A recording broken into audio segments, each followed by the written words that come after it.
Berhubung dengan isu furuk ni tuan-tuan, kita punya YB Datuk Seri Jamil Khair pun dah keluar kenyataan bulan lepas atau 3 bulan lepas ada timbul jadi isu kan. Dia kata benar-benar jangan dibawa kembali. Tak ada apa yang untung pun. Kita melabelkan orang tu tak betul, orang ni tak betul. Ahli sunnah ni kita sederhana. Kita meraihkan perbezaan. Benar-benar furuk. Kalau Wahabi pula dia tak baca bismillah. Wahabi tak baca bismillah. Lepas tu bila kita hujah dia kata ada mazhab tak baca bismillah. Mazhab Maliki kata tidak digalakkan baca bismillah. Cuma terus alhamdulillah. Tu mazhab Maliki lah. Kerana mereka menganggap bismillah bukan sebahagian daripada Fatihah. Itu khilaf di kalangan para ulama. Ustaz, saya nak tanya sikit. Kita ni kena baca bismillah Ustaz. Kerana bismillah ni satu ayat daripada Fatihah. Jadi kalau imam tu tak baca kuat, mana kita nak tahu dia baca ke tidak? Entah-entah dia tak baca, tak sah solat dia. Kita hurai hadis ni, dia duk pergi tang tu juga. Tak boleh Ustaz, selagi mana kita tak dengar, kira tak sah solat kita.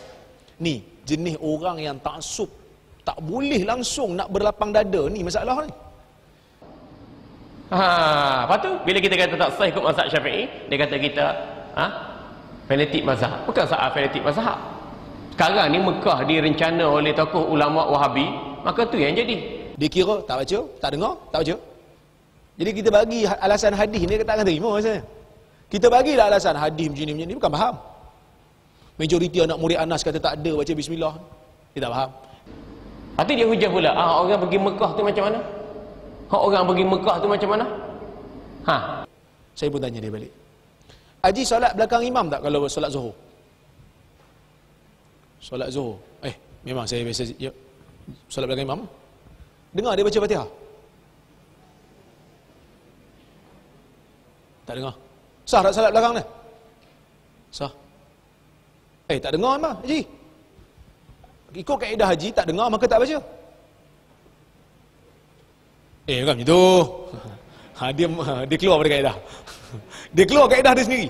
Dia keluar daripada kaedah dia sendiri. Sebab tadi dia kata selagi tak dengar maka tak baca. Saya kata kalau solat Zuhur belakang imam, Fatihah, satu Fatihah tak dengar boleh sah. Takkan bismillah tak dengar tak sah. Dia hujah pegang macam tu pula. Kita kata tak baca basmalah tak sah salat sebab basmalah satu ayat daripada Fatihah yang 7. Mazhab Maliki kata tidak digalakkan baca bismillah.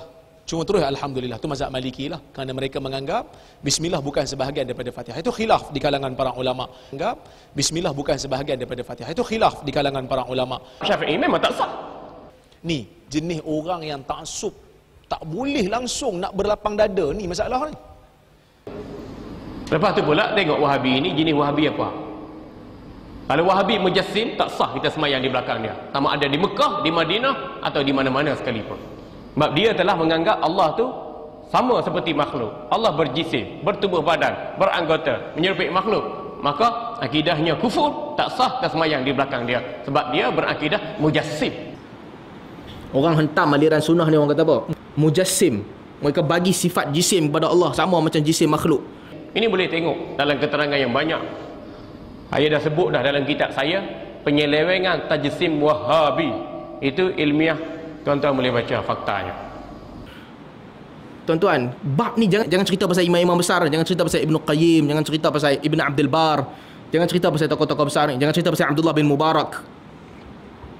Tanya orang yang baru 2-3 tahun belajar sunnah. Baru sekejap je. Siapa-siapa je baru setahun 2 kenal sunnah. Pi tanya dia, tuan-tuan cuba tanya dia soalan macam ni. Tangan Allah macam mana? Apa jawapan dia?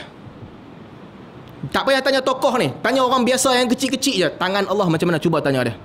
Nescaya dia akan kata sama ada aku tak tahu ataupun aku tak mahu ambil tahu pun macam mana. Tak ada tanya soalan ni semua. Itu pendirian kita. Daripada sekecil-kecil orang sampai sebesar-besar tokoh, pendirian kita sama.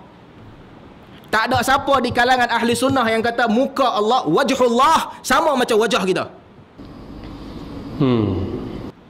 Tak ada siapa di kalangan ahli sunnah kata Allah turun 2/3 malam ke langit dunia sama macam hang turun daripada kerusi.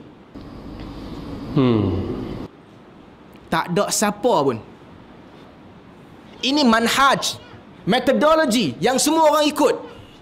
Hang cari 10 orang sunnah, hang tanya mereka Allah turun ke langit dunia macam mana. Kalau semua mereka kata Allah turun macam aku turun macam kursi, sesatlah akidah tu. Yang ni hang tanya semua orang di mana-mana negara pun, semua setuju, kami tak tahu macam mana. Tuan, ni hentaman-hentaman terhadap pendirian sunnah yang berlaku pada hari ini.